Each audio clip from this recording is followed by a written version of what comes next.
All right, so let's go ahead and get started. So who's excited to talk about Gen Z? Okay, I was scared. I thought it was only going to be me. I love Gen Z, and I love financial literacy. So I'm excited to be here with you all to talk about this demographic. So just a little bit about me.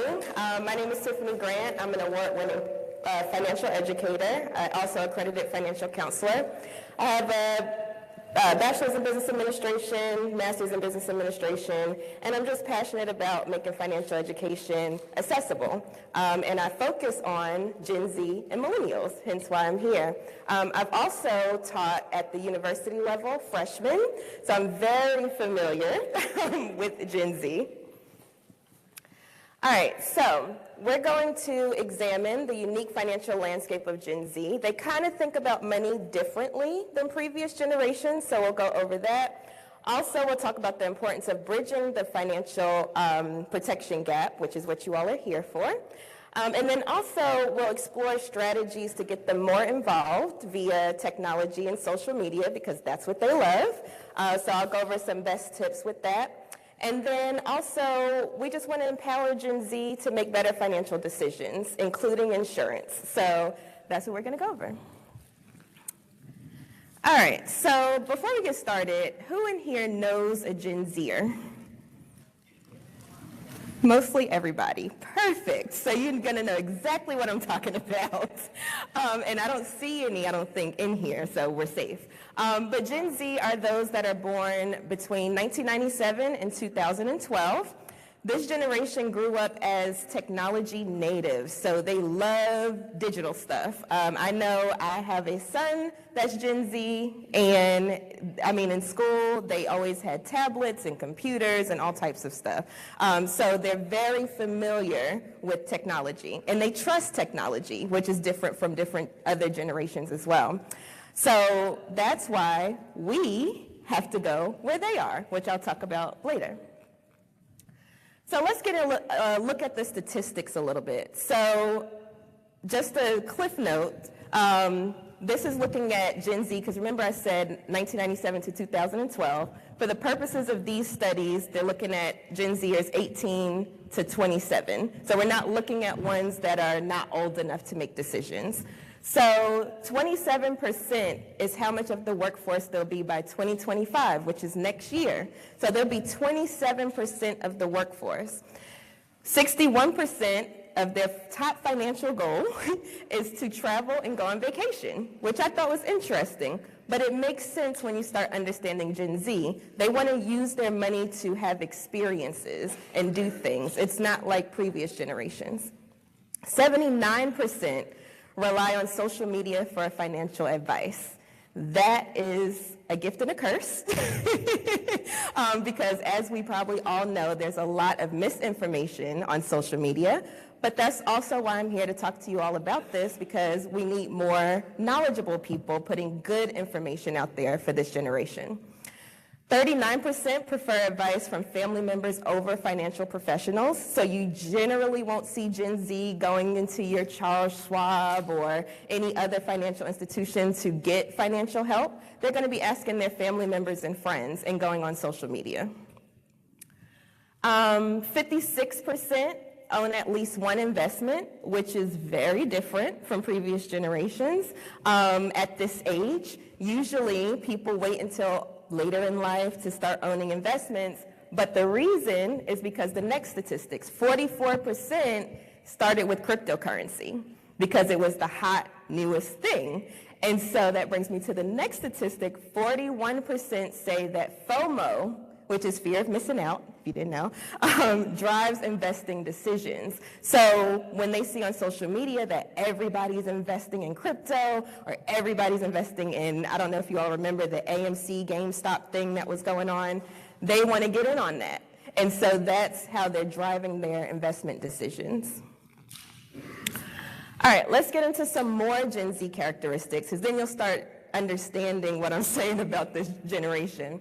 So they're digital natives, like I said. They have always had phones, tablets, computers in their hands.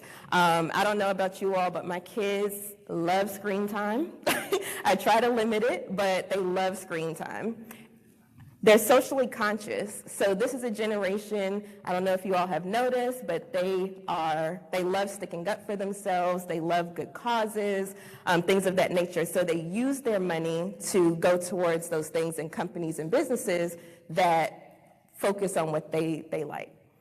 They also like personalized experiences. And the reason I say this is because if you notice, when you go to a website, like for instance, I have a financial literacy quiz on my website.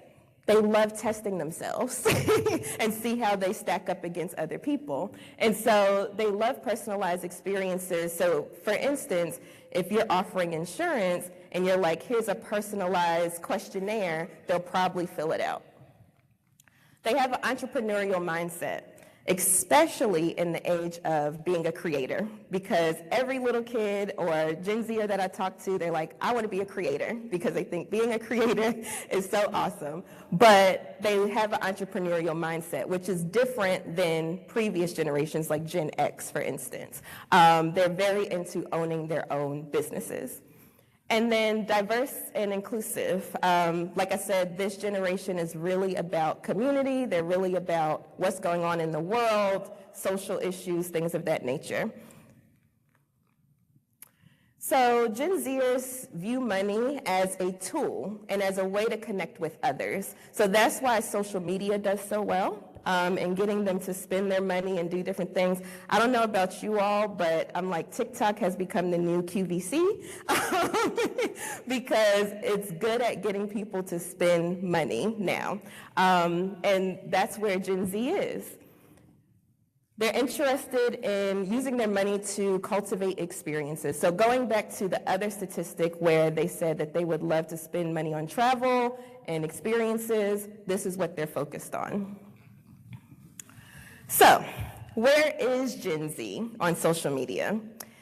YouTube is huge. 93% of Gen Z is on YouTube. 63% is on TikTok. 60% is on Snapchat, and 59% is on Instagram. Not mentioned here, there is a population on Facebook as well. So Facebook is another thing. And then X is also not mentioned here because I only had room for 4. But there is a little population on X, aka Twitter. I still call it Twitter, on X. So one term that we use in the industry is edutainment. So educational entertainment.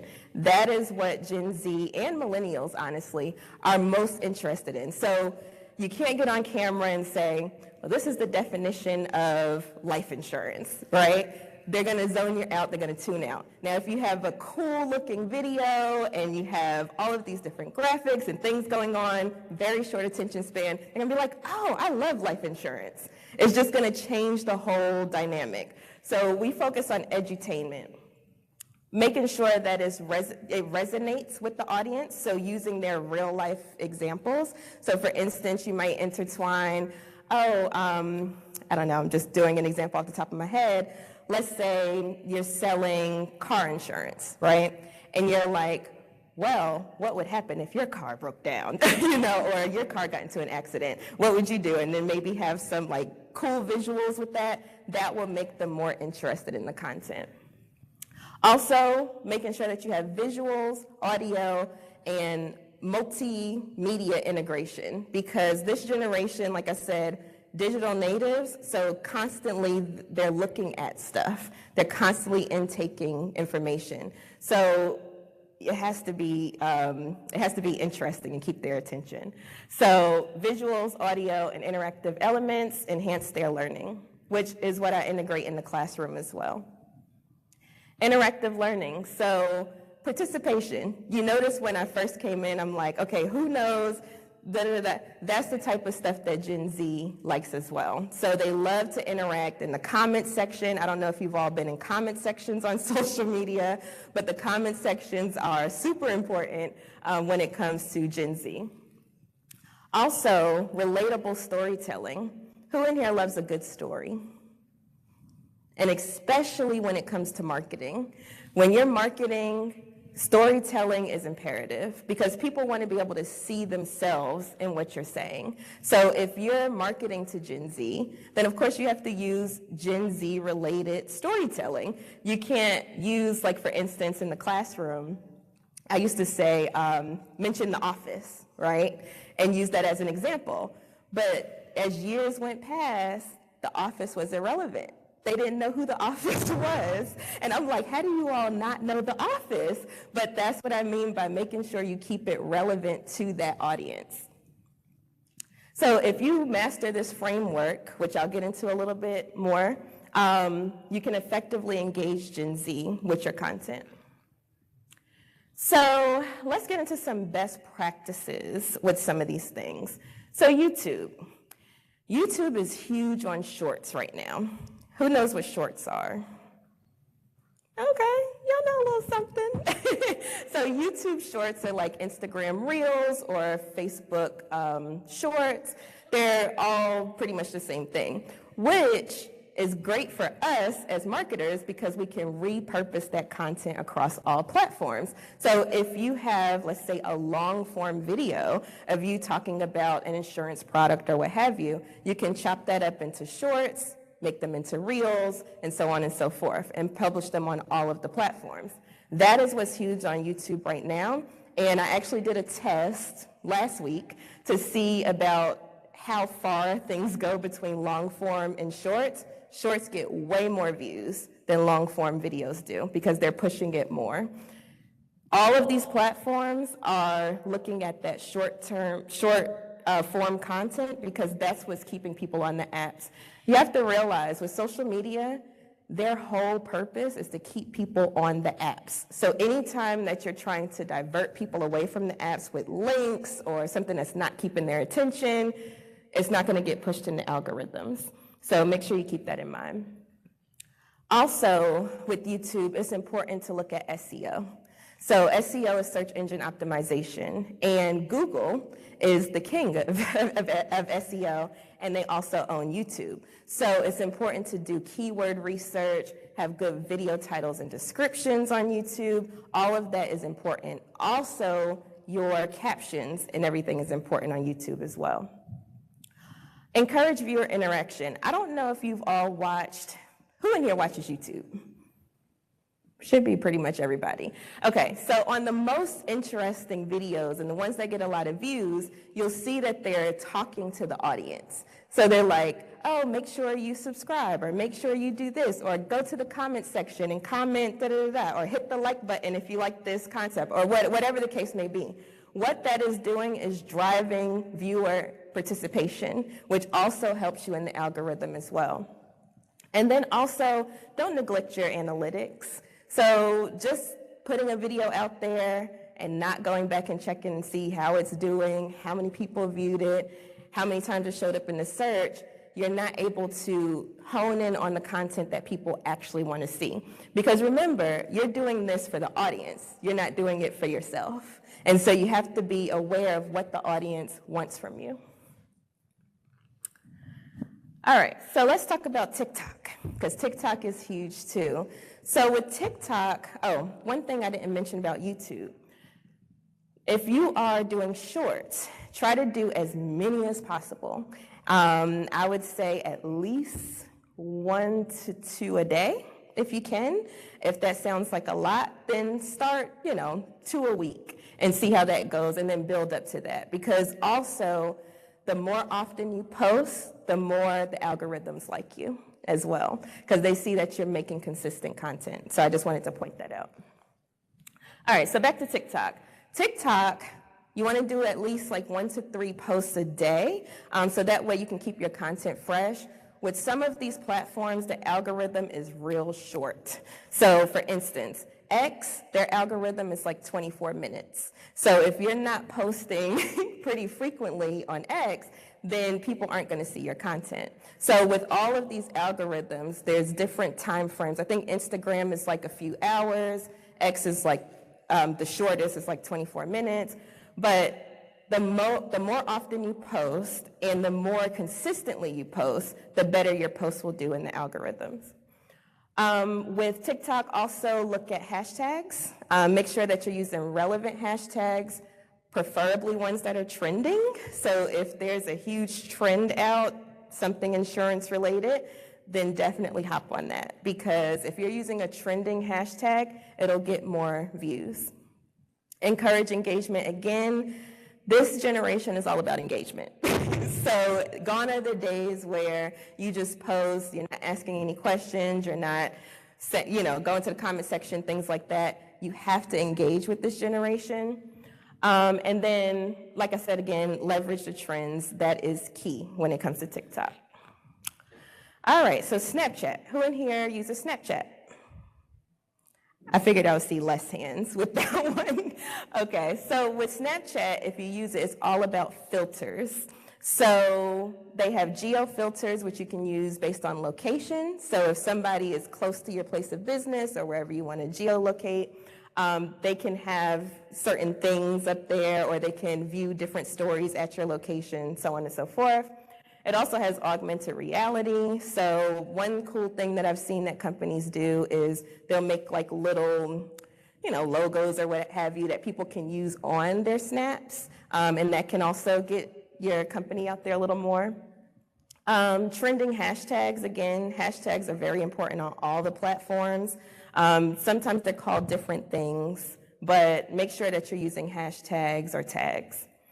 And then experiment with lenses and filters. You can create your own lenses and filters that people can use on Snapchat, which will also get more views on your content. Okay, and Instagram. Who in here is on Instagram? I figured I would see more. Okay, this is tracking. So with Instagram, they're really heavy on the Reels. They're called Reels on Instagram. These are the same things, but they're called different things on different platforms. But Instagram Reels are really huge as well. So make sure that when you're repurposing your long-form content, you're also throwing it on Instagram as well. With the Instagram Reels, they'll get way more traction than just a simple post. And also, you want to make sure you're including those hashtags and looking for different trends on Instagram as well. I will say Instagram is the platform that has the most generations on it, in my opinion. So even if you're not focused on Gen Z, a lot of millennials are there, some Gen X is there. So Instagram is a pretty popular platform. Also, back to engaging with your audience. Gone are the days, honestly, of putting link in bio. Nobody's going to go view your link in bio. I can tell you that. Nobody's going to look at it. So one thing that a lot of Instagram influencers are doing is using a program called ManyChat. And with ManyChat, you can say comment and you can have a certain keyword, and then once they comment that keyword, it'll automatically send that information to their inbox. So a lot of influencers are using that tactic instead of doing the link in bio, because people are commenting, which is helping the algorithm, and then also they're getting that information that they wanted and needed. Also, Instagram stories are really popular. I usually post a few a day.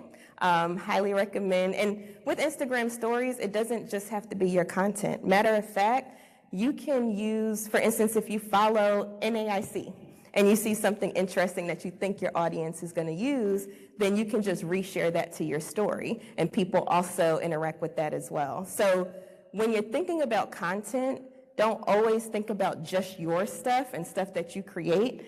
I don't know if you all notice, but on social media in general, a lot of people are using other people's videos and just adding themselves, maybe shaking their head or, doing little things. That's really popular now, and it gets a lot of traction. So if there's a cool video out there you see of something, related to your business, of course, ask the original creator if you can use it, but reuse it into your content as well. And that's a strategy that a lot of influencers are using. Also, speaking of influencers, collaborate with others. So mind you, influencers already did the hard work.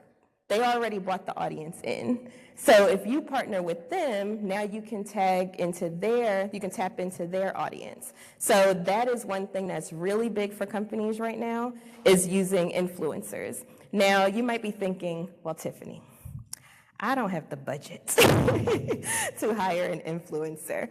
Now, keep in mind, it doesn't have to be the people with 100,000 followers or million followers, what have you. Their budgets are going to be huge. But if you look at the micro influencers, so people that have just a niche audience that follows what they say, that can also be a more affordable way to get into the influencer market. So highly recommend that as well, because it's like a hack, honestly. They do all the hard work. So you partnering with them, you're just putting your brand and your information in front of their audience. All right, so how do we increase engagement with Gen Z? Because I know I just threw a lot at you just now. So first, use relatable language. So use the terminology that they use. I do a lot of different things that they say. I incorporate it into my content as well, because now it resonates more with them. Also tell stories, so share anecdotes and examples that they can relate to. Don't use The Office, it's lost. The Office, nobody knows what it is anymore, so don't use that one. But use different things that they can relate to. Use visuals. This is a very visual generation. They love seeing things, and that's because, like I said, they've been on the screen.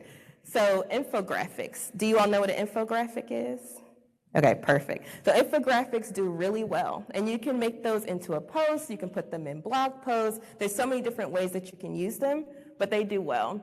Memes are huge. I know I have friends that all they do is send memes all day, every day. Memes are huge. Videos also, going back to the short form content, try to keep it as short as possible. Of course, you'll have your long form content, but when you're looking at posts, short form content does way better than long form. Ask for feedback. Who has a Gen Zer on their team or in their company? Use them. Use them. Ask them what they like. Even one thing that I've done is I've hired Gen Zers to do some of my content, because they're going to know what resonates with them. And so I'm like, or I'll ask my students, I'm like, hey, what do y'all think about this? Or, I just ask for their opinion on different things, because honestly, I'm a millennial, so I'm not a Gen Zer. I'm close, but I'm not. And so getting their input and information is helpful in creating content as well. Again, I already mentioned partner with influencers. Like I said, it's a hack. There's plenty of people out there that are willing to partner. And also, if you're a local-based company, look at your local community and see who is, kind of influencing this generation, and see if you can tap in with them. And then also go where they are. If, for instance, with me, I have a blog, I have a podcast, and I have a social media presence. I want to make sure that I'm everywhere millennials and Gen Z are, because what's the point of creating this content for them if they're not going to be there to intake it? So make sure that you go where they are. And like I said, the big ones are YouTube, TikTok, Snapchat, and Instagram right now. Okay, so you're probably like, now, Tiffany, this is a lot of information, and I don't know how I'm going to implement all of this. It sounds really good, and yeah, I'm just smiling and nodding right now. But there are different tools that can help you accomplish this.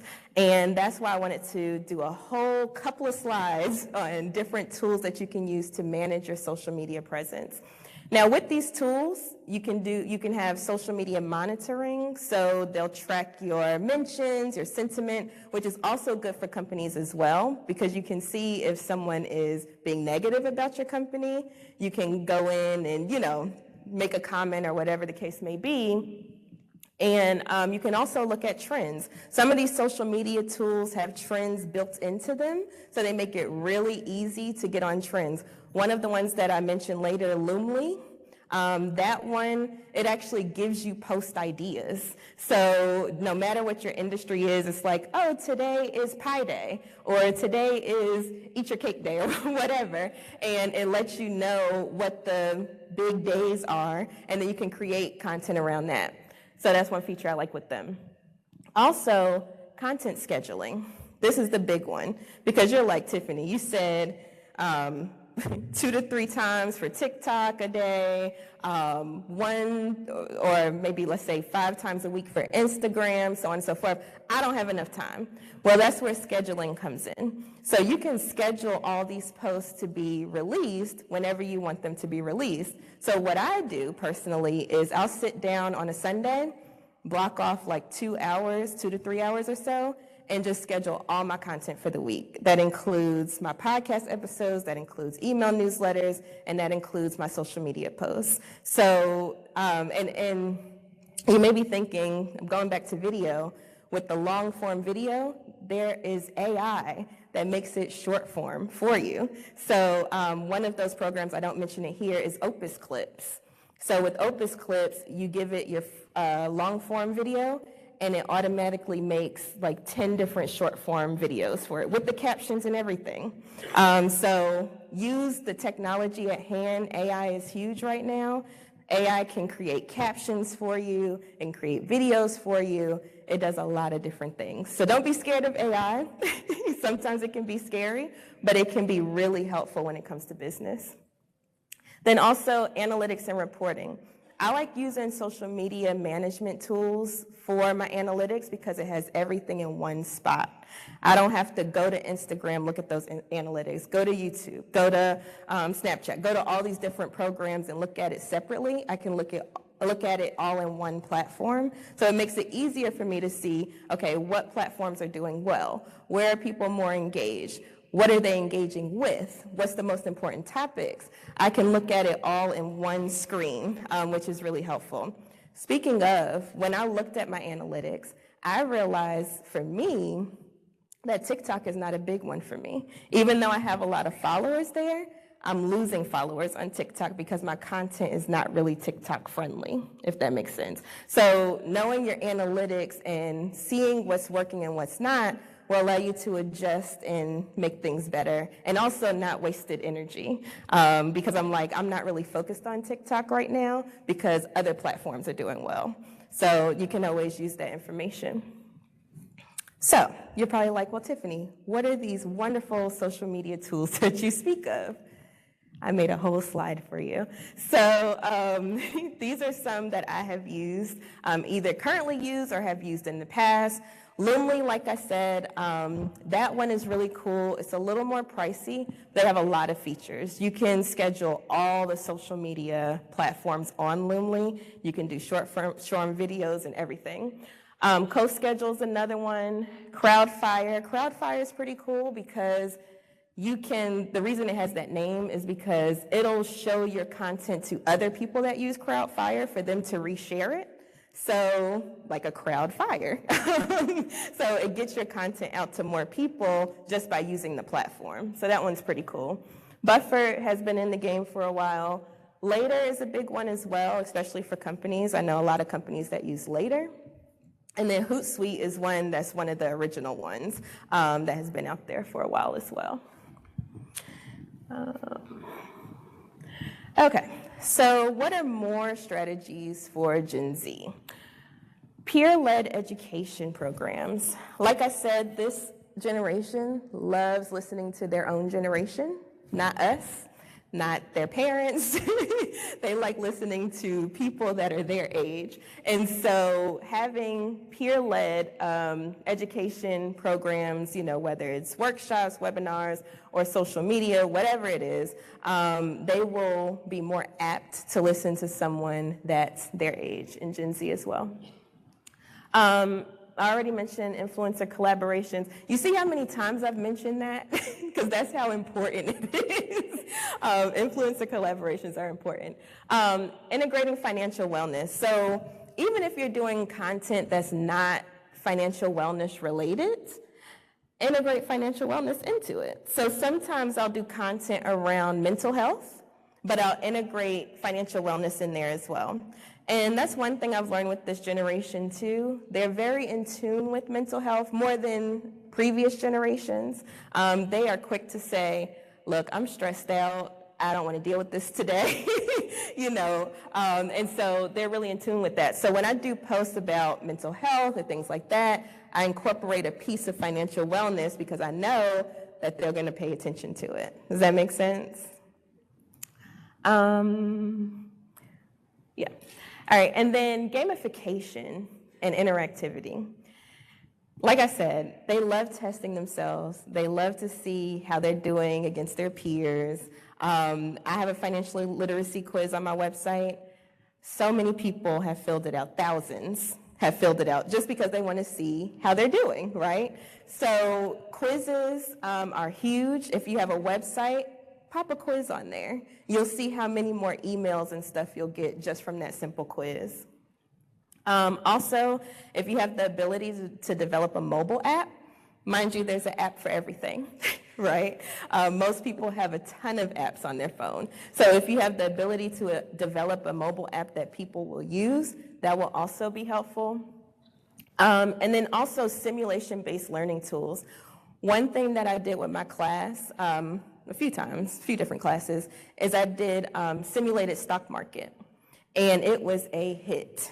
They loved it, and they loved it because they were able to be competitive, of course, with their classmates, but it made a way for the learning to be fun, and that's really what they're looking for. So there are a few simulation tools out there that you can use. I also know that, because I talk to a variety of different ages and stages, but even simulations like, okay, this is how much you have for the month.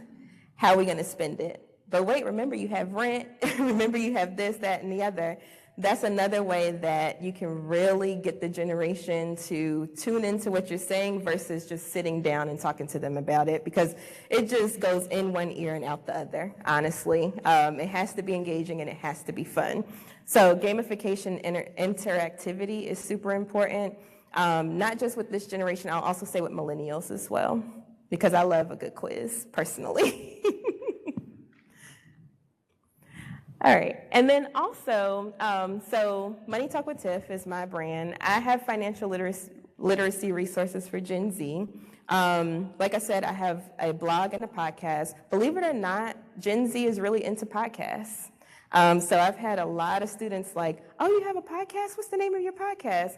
And really, it's a great way to get out there as well, because you're just talking, and people can do other things while they're listening to you. So it's not like YouTube where you have to have the video and video is important. With podcasting, audio is important. So they can be driving, they can be doing chores, whatever they need to do while they're listening to the podcast.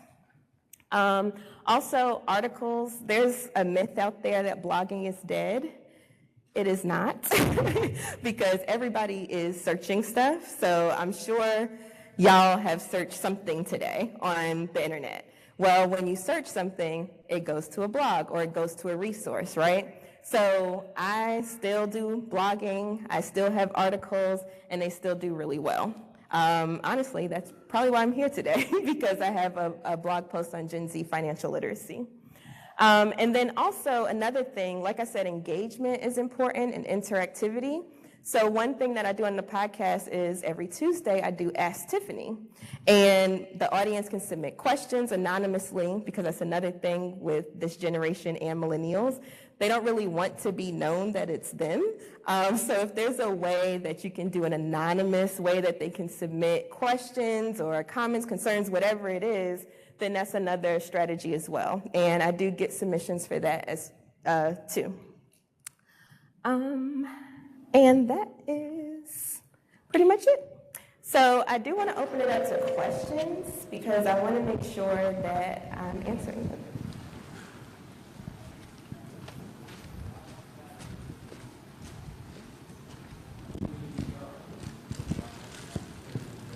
When did I start? In 2017 is when I started Money Talk with Tiff. So I'm Sarah, I'm from Oklahoma. Really my question is, and something I haven't seen throughout your slideshow, is how is Gen Z interacting with items like live opportunities on TikTok and YouTube where they can actively ask questions and actually have that interaction with whoever's on the other end? Yes, and I'm glad you brought that up. That is a really good point because lives do really well as well, especially on TikTok and YouTube. And there are other platforms that you can use to do those lives, like live stream, and there's a few others. But yes, that's a really good point because the algorithms love when you can keep people on one piece of content. And so if you're going live, like I have friends that blew up on TikTok because they were going live on TikTok every day. And they were just on there answering questions, just talking randomly about finance or what have you. And now they have 100,000 plus followers. So really with everything, it's about consistency. So maybe not everybody wants to do live, that's fine. But live is another strategy that you can use for sure. I have a question with respect to younger children. What are your strategies that you recommend to combat misinformation, to educate the younger generations between, good financial practices and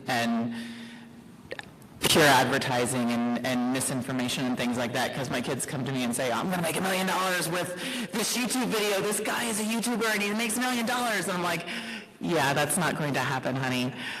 How do you keep them kind of pragmatic and realistic with all the social media, communications? Yes, that is a really good point, and honestly, $1 million question. If I knew the complete answer, I would be making a lot of money. But here's one thing that I have done. So I have, for instance, I made a podcast episode about how to spot a fake social media guru. And so I go over tips like, check their credentials, who's sponsoring them, so like trying to give them those tips. Also, one thing that I do with my younger kids is, I don't know if you all remember, but the Prime drinks was a huge thing. And it was because all the YouTubers that they were watching were drinking Prime or putting Prime in their videos and, things like that. And just explaining to my kids that this is also marketing. So this is not just you being entertained by this video. Like, this is actually a marketing tactic that they're using on you. So it's kind of hard now, going back to the edutainment, to differentiate between what is marketing and what is pure education or entertainment.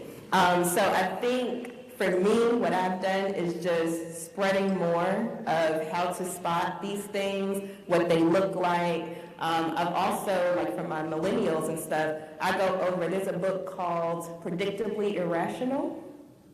It's really good. But it talks about how we're really irrational thinkers. Like, we like to think that we're rational, but we're really irrational. And it goes through all of these different marketing tactics, and some that I wasn't even aware of.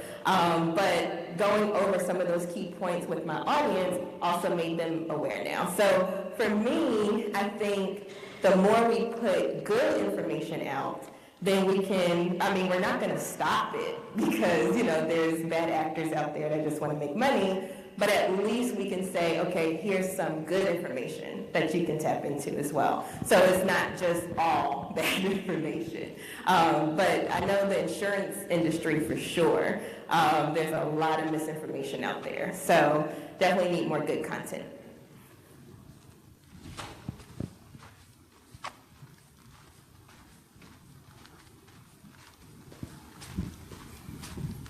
They're making you get your steps today.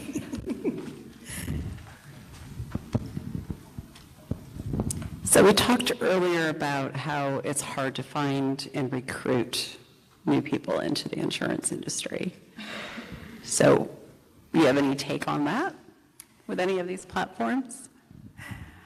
Yes and no. So I'm not an insurance person, of course, but I will say what this generation looks for is what's in it for them. So it's not so much,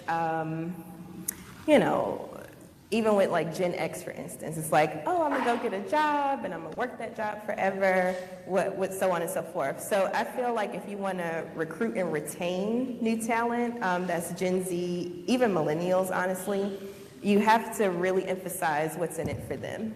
That is really what they're focused on. Because you can't say, oh, well, I want you to go sell insurance and that's it. Like, it has to be some meaning. I like to say intrinsic motivation is better than extrinsic motivation. So if you can get somebody internally motivated to do something, then extrinsic is just icing on the cake. So one of my friends that's a life insurance agent, she was like, I did it because I wanted to make sure I went through where one of my family members didn't have life insurance. And so I wanted to make sure that other people didn't go through this. And so that was her reason, but it was intrinsic because she saw the struggle that happened when you didn't have it. So I think if you're going to create content to recruit and retain new insurance agents, that would probably have to be your focus. Now, I'm no expert when it comes to that, but I will say that's what resonates with the generation.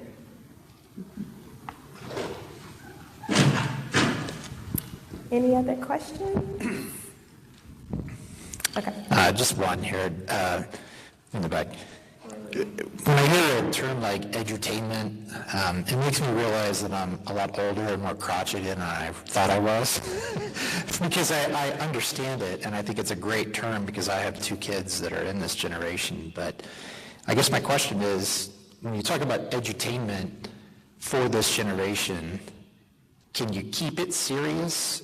Can it delve into a serious topic like insurance and capture their attention and make them realize how important auto insurance is and renter's insurance and financial, like you said, financial literacy and like the real life impact these issues have on their lives? Or is it sort of difficult, I guess, to keep their attention in this kind of forum, when it comes to social media and those sorts of things?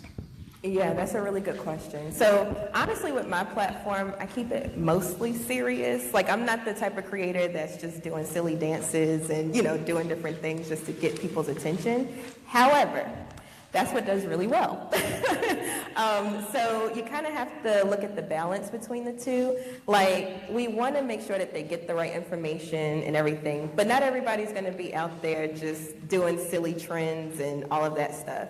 So if you do want to take a more serious approach, one thing that I do is make sure that it's content that is relevant to them, or if they don't think that it's relevant to them, I make it relevant to them, if that makes sense. So I'll use a real life story, or I'll tell some type of story that intertwines what I'm trying to educate on, and in that way they're more apt to take it on instead of me dancing and doing all this other stuff. So if you want to take a serious approach, you kind of have to be creative with it in order to keep the attention. Like, you can't just get on and say, well, this is auto insurance, and this is what auto insurance does, and and just wah, wah, wah, wah, wah, like the Peanuts. You have to make it a little more, and I know insurance is a difficult topic. I mean, I cover insurance as well. It's a difficult topic to make interesting, but it's very important for people to have. And so making sure that they see the importance and how that can help them is important when you do the content. So no, you don't have to do the whole edutainment and, doing all the silly stuff and all of that. But if you do take the serious approach, just know that you're going to have to be creative with it.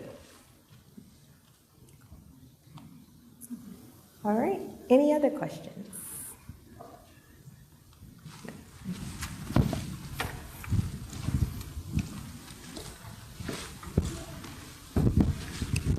I don't have a question, but I would like to give advice for, how we have trouble recruiting Gen Z younger people.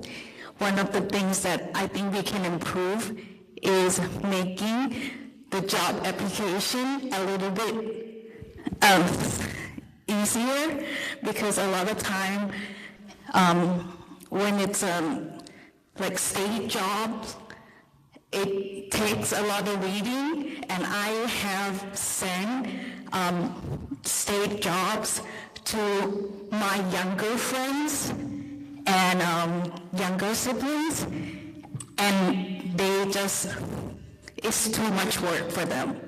So that is one of the things that we can improve on.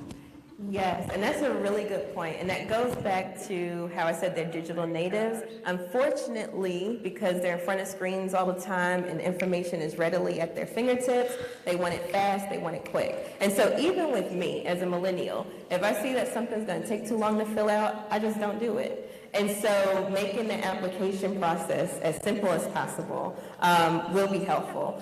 I know personally, if it asks for email, name, phone number, less information as possible to start, then you can get them in, and then you can start asking all the other stuff. But if you automatically hit them with a long list of things to fill out, your rate is going to go down as far as people filling it out, for sure. All right, so I do have a gift for you. So if you could give me some feedback on this talk today, that would be greatly appreciated. And what I'm giving away is access to my How to Nail Your Digital Marketing course, which goes over all types of digital marketing, from podcasts to blogging to social media to email newsletters.